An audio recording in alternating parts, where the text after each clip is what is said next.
The WNBA is currently drowning in a tsunami of its own making. You have likely heard the surface-level narrative. It goes something like this. Caitlin Clark is the rising tide that lifts all boats. The league, the media, and the establishment want you to believe that her arrival is triggering a growth era where every team, every player, and every sponsor wins equally. They want you to believe that the corporate billions pouring into women's basketball are being distributed into a nice, equitable pool that everyone gets to sip from. That is a lie.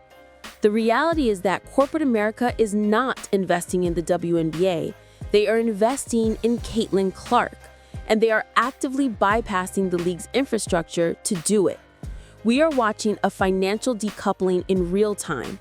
Major sponsors are looking at the WNBA's chaotic marketing, their fumbled PR, and their hostility toward their biggest asset, and they are deciding to cut out the middleman. They are jumping ship to sign individual deals with one player, effectively creating an economy that rivals the GDP of the entire league she plays in. In the next 10 minutes, we are going to answer 3 very specific questions that the league office in New York does not want you asking. First, which specific heritage brands have quietly abandoned league-wide partnerships to sign exclusive rights with Clark? Second, why do the internal metrics, the ones usually hidden in marketing decks, show that betting on the league is actually a financial risk compared to betting on her? And third, how is the WNBA scrambling behind closed doors to stop this cash drain before their upcoming media rights negotiations implode? We have the transaction logs. We have the viewership splits. We have the unrivaled leverage plays. And we have the receipt that proves the league is terrified. Let's spill it. To understand the magnitude of this shift, we have to start with the merchandise war. This is usually the second or third thing people talk about, but it needs to be your first data point because it exposes the demand gap better than any TV rating. Let's look at Wilson Sporting Goods. Wilson is the official ball of the WNBA. They have a massive league-wide contract. Theoretically, their job is to promote the Shield. But in May 2024, weeks before Clark played her first professional minute, Wilson did something they rarely do for rookies. They dropped the Inspire series, a Clark exclusive line. Now, usually when a league partner drops merch, they spread the love. They feature the MVP, the champ, and maybe the rookie. Not this time. This was Clark exclusive drop. Here is the receipt. According to retail tracking data from that week in May, the Inspire Series basketballs sold out in less than 40 minutes. Tens of thousands of units gone. Compare that to the standard WNBA team branded balls, which have sat on shelves with standard sell-through rates for years.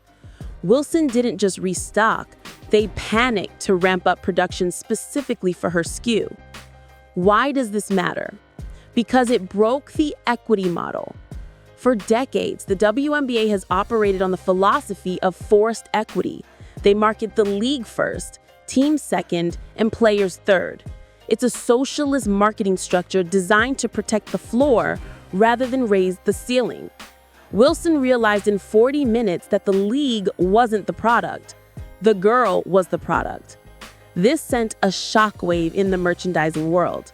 Fanatics, the massive retailer that handles league jerseys, reported that Clark's jersey was the top-selling jersey of any athlete, male or female, across all sports for a significant window after the draft. This isn't just popularity. This is leverage. When a sponsor sees that one player can move more units in 40 minutes than the rest of the league moves in a month, they stop calling the commissioner. They start calling the agent. And that is exactly what happened with the biggest check in the history of women's sports. If Wilson was the tremor, the Nike deal was the earthquake. This is the most shocking financial disparity in the history of American sports, and most fans still don't understand the mechanics. Let's look at the numbers.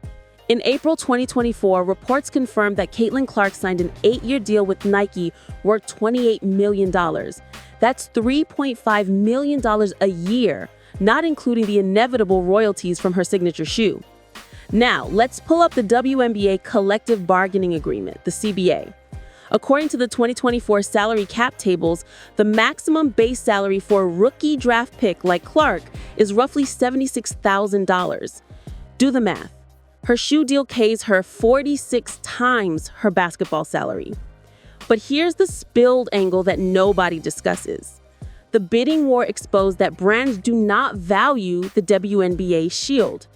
During the negotiations, it wasn't just Nike. Under Armour put $20 million on the table over 4 years. Adidas offered $6 million over 4 years. Puma? According to the Wall Street Journal, Puma walked away from the table immediately when they were told the bidding started at $3 million per year. Think about that. Puma is a major global brand determined that the price of admission to the Caitlin Clark business was too high, yet they can sponsor entire WNBA teams for a fraction of that cost. The market spoke clearly. One player is worth more than the sponsorship aggregate of entire franchises. And here's the receipt that makes the locker room tension make sense. A'ja Wilson, arguably the best player in the world over the last 5 years, a 2-time champion and an MVP, did not have a signature shoe announced until after the Clark news broke. For years, Nike told WNBA players that the market wasn't there for signature shoes. They told them that inventory costs were too high, that the ROI, return on investment, didn't justify mass production. Then Clark shows up, and suddenly Nike finds $28 million and a signature shoe manufacturing slot before she plays a single professional game. This shattered the trust between the league's veterans and its corporate partners. It proved that the brands were lying about the market. The market existed, they just didn't believe the WNBA created it.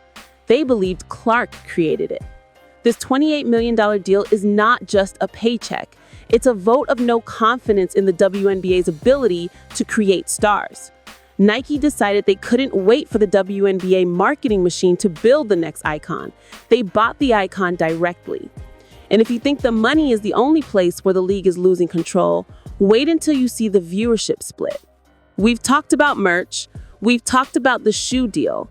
Now we have to talk about the Indiana tax. This is where the expectations versus reality gap is the widest. The WNBA press releases will tell you that league viewership is up 21%. That's the headline they feed to ESPN. But we dug into the Nielsen data, and the reality is a tale of two leagues. If you isolate the Indiana Fever games, viewership is averaging over 1.2 million viewers per game. The debut game peaked at 2.1 million. The June match against Chicago peaked at 2.3 million, the highest numbers in 23 years. Now, remove the Fever from the spreadsheet. The average viewership for non-Clark games hovers around the 400,000 to 550,000 mark. That's a solid number compared to 2023, yes, but it's a fraction of the Clark economy. We're seeing a 300% to 400% delta between the league and the player. This creates a nightmare for the WNBA commissioner Kathy Engelbert. When she goes to negotiate the new media rights deal, which is set to be worth billions, the networks, NBC, Amazon, Disney, are looking at these spreadsheets. They're asking a dangerous question. Are we buying the WNBA? Or are we buying the rights to air Caitlin Clark? If Clark gets injured, or if she decides to take a sabbatical, the value of the entire media package craters by 60%. That is not a stable business model. That is a house of cards built on one point guard from Iowa. And the sponsors know this. Look at the gate revenue anomaly.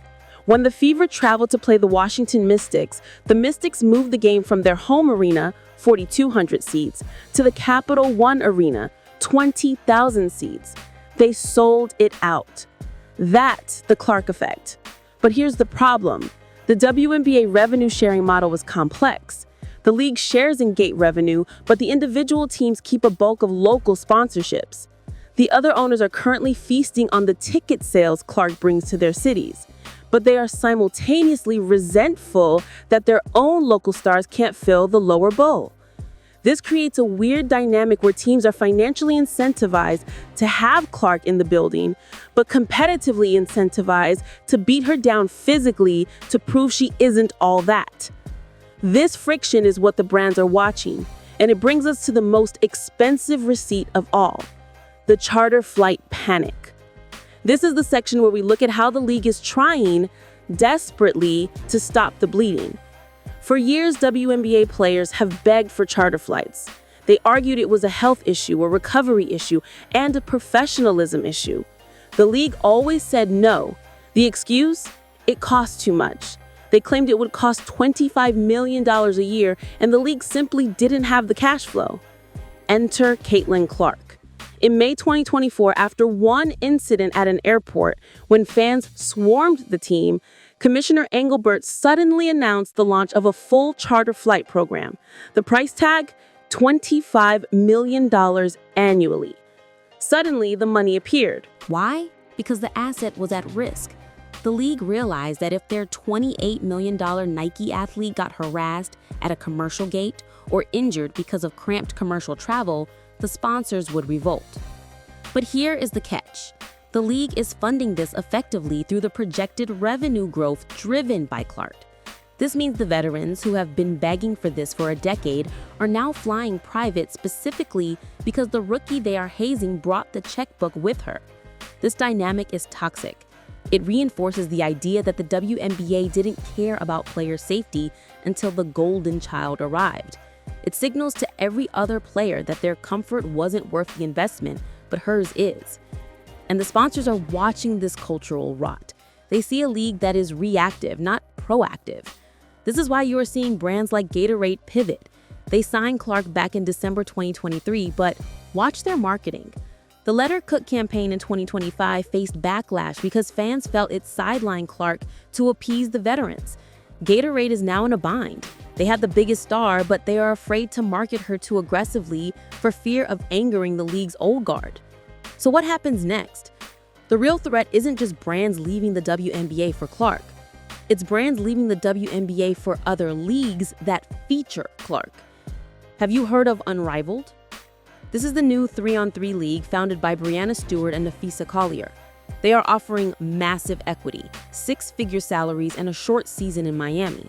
They are aggressively courting Clark. If she joins Unrivaled in the offseason, and the ratings for that 3-on-3 league rival the WNBA regular season, it is game over for the WNBA's monopoly on women's pro basketball. Brands will realize they can get the players without the WNBA's baggage, without the WNBA's restrictive marketing rules, and without the WNBA's clumsy PR. The Unrivaled League is the escape hatch. And if the sponsors start funneling their millions there instead of the WNBA Global Partnership Fund, the WNBA will be left holding the bag, a bag that is $25 million lighter because of those charter flights they just promised. The Caitlin Clark effect is not just about deep threes and high ratings. It is a stress test for the entire business model of women's sports.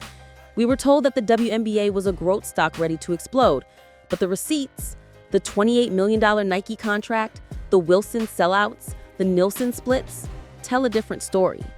They tell us that the world is buying Caitlin Clark stock, while the WNBA is just the holding company that happens to own her rights for 40 games a year. The expectation was that the league would harness this energy to build a sustainable ecosystem for everyone. The reality is that the sponsors have realized the ecosystem is broken and they're looting the valuables before the structure collapses. They are signing the player, ignoring the shield, and waiting to see if the commissioner can figure out how to keep the lights on when the rookie contract expires. So here's the question you need to ask yourself next time you see a State Farm commercial or a Nike ad featuring #22. Is this brand supporting the WNBA, or are they actively betting against it? If you want to understand the dark money pushing these decisions and the specific agents who are engineering this league bypass, you need to click on the playlist on your screen right now. It's called Locker Room Confidential, and it connects the dots on the ownership groups that are secretly funding the competition. I'll see you in there.